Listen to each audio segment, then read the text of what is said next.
In the world of consulting, we live and die by the numbers. But here's a thought. What if the most common number we all use, the average, is actually hiding the real story? Today, we're going to pull back the curtain on a tool that shows you what your data is really trying to say. So let's start with a really critical question. Just think about the last dashboard or performance chart you looked at. I bet you focused on the average, right? We all do. But what if that one number isn't just incomplete? What if it's actively misleading you? Trusting it blindly is one of the biggest traps in data analysis, and it can lead to some seriously flawed strategies. Okay, check this out.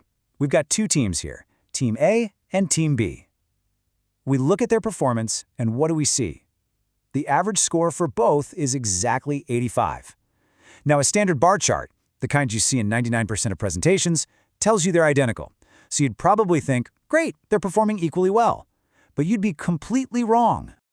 See, that average was hiding everything that matters. Team A, they're consistent, they're reliable. You know what you're going to get from them day in and day out. But Team B is a total wild card, a mix of incredible highs and, well, disastrous lows. So while their average is the same, their risk profile is through the roof. To really see this, you need a better tool, and that's where the box plot comes in. So how does this thing work its magic? Well, it's all built around something called a 5-number summary. These 5 simple data points come together to give you a complete map of your numbers, the whole landscape. Let's actually build one from the ground up right now so you can see what I mean. Here we go. This is our sample data set. Just 15 numbers, and they're already sorted for us. Now, this could be anything, right? Customer satisfaction scores, project completion times, you name it. The very first step is always getting your data lined up in order. First things first, we find the true center. And I'm not talking about the average, I'm talking about the median. It's the number that sits smack dab in the middle of our sorted list. In this case, it's 59. And this is so powerful because it's not thrown off by a couple of super high or super low numbers. It tells you the real midpoint. Half the data is below 59 and half is above. Simple as that. Okay, next up, we look at just the bottom half of the data, and we find the median of that group. We call this the first quartile, or Q1. For us, that's 28. What this means is that a full 25% of all our data points are 28 or less. Think of it as the border for the bottom quarter of your data. And you guessed it, we do the exact same thing for the top half of the data. The median up there is 77, and that becomes our third quartile, or Q3. So now we know that 75% of all our data falls below this point.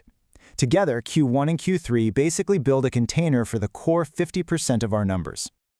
Now for the easy ones.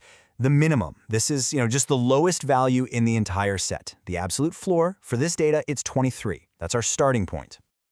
And on the flip side, we have our maximum value, 91. This is the absolute ceiling. So these two numbers, the min and the max, they act like bookends for our entire data set. They define the total range. All right, this is where it all comes together. Those 5 numbers we just found, they create the plot. Q1 and Q3 form the edges of the box. That median we found, 59, that's the line we draw right inside the box. And then the minimum and maximum, they become the endpoints of the whiskers that stretch out from the box. And boom, in one clean picture, you can see the center, the spread, and the entire range of your data. Okay, so we know the parts, but knowing the parts is one thing. Reading what they mean together is where the real value is.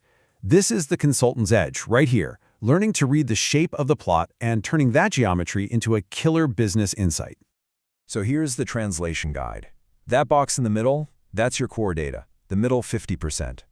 If that box is short and tight, it means your process is super consistent. If it's wide, that screams unpredictability. The whiskers show you the full range, from best to worst.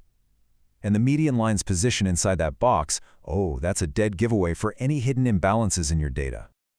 So let's look at a few shapes. First up, the dream scenario, a symmetrical distribution. See how the median is sitting right in the middle of the box, and the whiskers on either side are about the same length?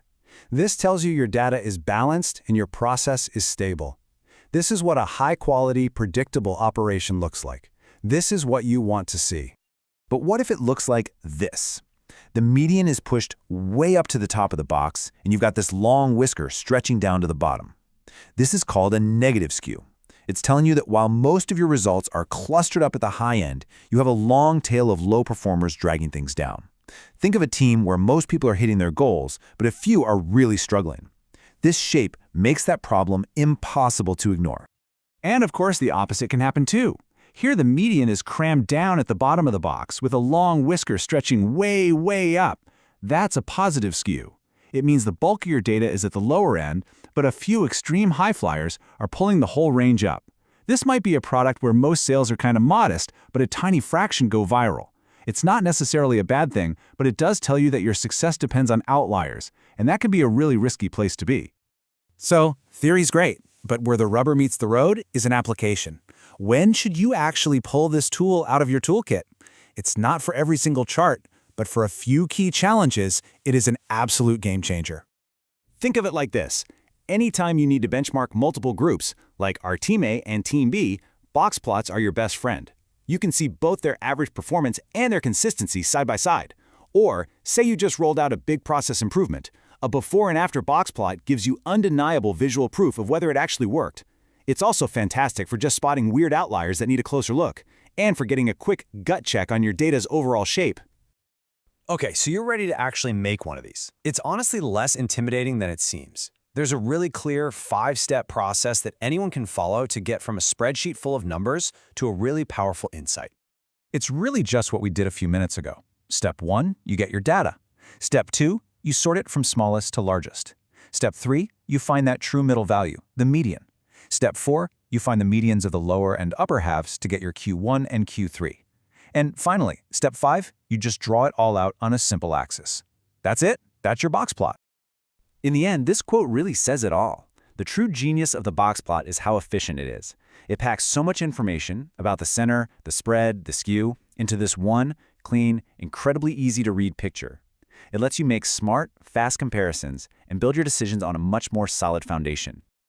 So the next time somebody hands you a chart with just a simple average, I want you to pause. Ask yourself, what story is this number hiding?